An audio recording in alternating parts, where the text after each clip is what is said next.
Hi friends, welcome to our channel Samayal today. இன்றைக்கி நம்ம சேனலில் ரச சாதம், தயிர் சாதத்துக்கு எல்லா வகையான சாதத்துக்கும் ஏற்ற உருளைக்கிழங்கு பொரியல் தாங்க பார்க்க போகிறோம். இது ரொம்பவும் டேஸ்டியாக இருக்கும். நல்லா மொறுமொறுன்னு சாப்பிட்றதுக்கு ரொம்பவுமே டேஸ்டியாக இருக்கும். வாங்க அதை எப்படி செய்கிறதுன்னு பார்ப்போம். இப்போ வீடியோக்குள்ளே போகலாம்.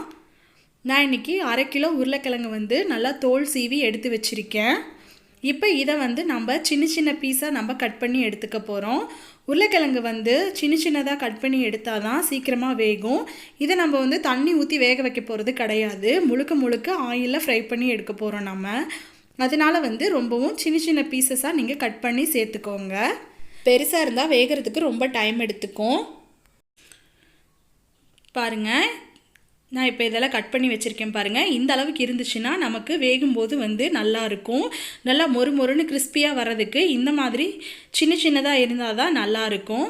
இப்போ இது எல்லாத்தையும் நம்ம கட் பண்ணி வச்சாச்சு. இதை ஒரு தடவை நல்லா கழுவி எடுத்துடலாம். கழுவி எடுக்கிறதுனால அதில் இருக்க ஸ்டார்ச் நல்லா போயிடும்.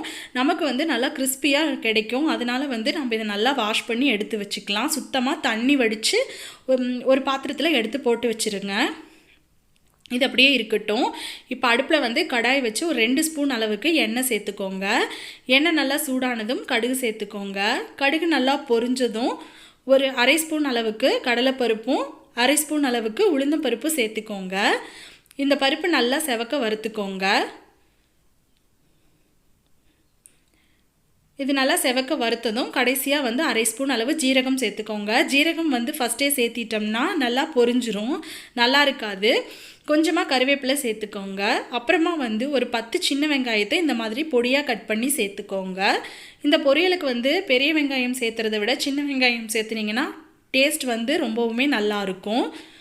இப்போ இந்த வெங்காயம் நல்லா வதங்கினதுக்கப்புறம் நம்ம கட் பண்ணி வச்சுருக்க உருளைக்கிழங்கு நம்ம இதில் சேர்த்துடலாம்.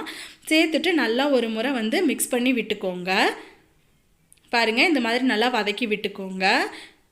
இப்போ இதை நம்ம தண்ணி எதுவும் ஊற்றி வேக வைக்க போகிறது கிடையாது. முழுக்க முழுக்க நம்ம இதுலேயே ஊற்றிருக்க ஆயிலையே நம்ம ஃப்ரை பண்ணி எடுக்க போகிறோம். அப்போ தான் நல்லா கிறிஸ்பியாக வரும். இப்போ கொஞ்சமாக உப்பு சேர்த்துக்கலாம் காய் வேகிறதுக்காக. இப்போ இதை எல்லாத்தையும் நல்லா கிளறி விட்டுட்டு 6லேருந்து 7 நிமிஷம் வரைக்கும் நம்ம நல்லா குக் பண்ணி எடுத்துக்கலாம். பாருங்கள், அடுப்பை நல்லா லோ ஃப்ளேமில் வச்சுருங்க. இது ஒரு 6லேருந்து 7 நிமிஷம் வரைக்கும் நல்லா வெந்து வரணும். அதனால லோ ஃப்ளேமில் வச்சு மூடி போட்டு மூடி வச்சுருங்க. இப்போ கரெக்டாக 3 நிமிஷம் ஆயிடுச்சு. இப்போ நாம் இதை எடுத்துகிட்டு மூடி எடுத்துகிட்டு நம்ம இதை கிளறி விட்டுக்கலாம். இந்த மாதிரி அடிக்கடி கொஞ்சம் கிளறி விட்டிங்கன்னா அடி பிடிக்காமல் இருக்கும். இதில் நம்ம தண்ணி ஊற்றி வேக வைக்காதனால அடி பிடிச்சிட போகுது. அதனால் நீங்கள் கிளறி விட்டுக்கோங்க. இப்போ மறுபடியும் நம்ம மூடி வச்சிடலாம். இப்போ கரெக்டாக எனக்கு 6 நிமிஷம் ஆயிடுச்சு. காய் வெந்திருக்குதான்னு பார்ப்போம்.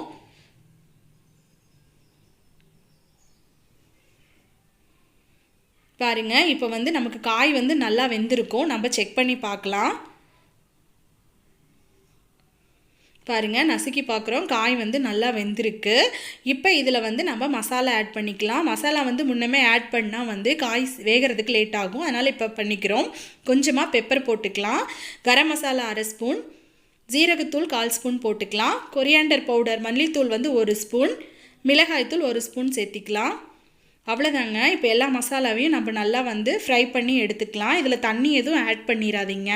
ஒரு 2லேருந்து 3 நிமிஷம் நல்லா நீங்கள் கிளறி விட்டுக்கிட்டே இருங்க. அப்போ தான் மசாலா நல்லா காயில் பிடிக்கும். அப்போ தான் நல்லா கிறிஸ்பியாக நல்லா ஃப்ரை ஆகும். பாருங்கள், இப்போ ஒரு நல்லா கிளறி விட்டுக்கிட்டே இருக்கும். உருளைக்கிழங்கு நல்லா கிறிஸ்பியாக ஆகிடும். அவ்வளோதாங்க, நம்மளோட உருளைக்கிழங்கு வறுவல் சூப்பராக ரெடி ஆகிடுச்சு. கொஞ்சமாக கருவேப்பிலையும் கொத்தமல்லி தலையும் சேர்த்துக்கலாம் ஃப்ளேவருக்காக. சேர்த்திட்டு ஒரு வாட்டி நல்லா கிளறி விட்டுக்கோங்க. ரொம்ப ரொம்ப கிறிஸ்பியான மொறு உருளைக்கிழங்கு வறுவல் சூப்பராக ரெடி ஆகிடுச்சு. ரச சாதம், தயிர் சாதத்துக்கெல்லாம் சூப்பரான காம்பினேஷனாக இருக்கும். நீங்களும் இது வீட்டில் ட்ரை பண்ணி பாருங்கள். இந்த வீடியோ உங்களுக்கு பிடிச்சிருந்துன்னா கீழே கமெண்ட்ஸில் சொல்லுங்கள். மறக்காமல் சமையல் டுடே சேனலை சப்ஸ்கிரைப் பண்ணிக்கோங்க.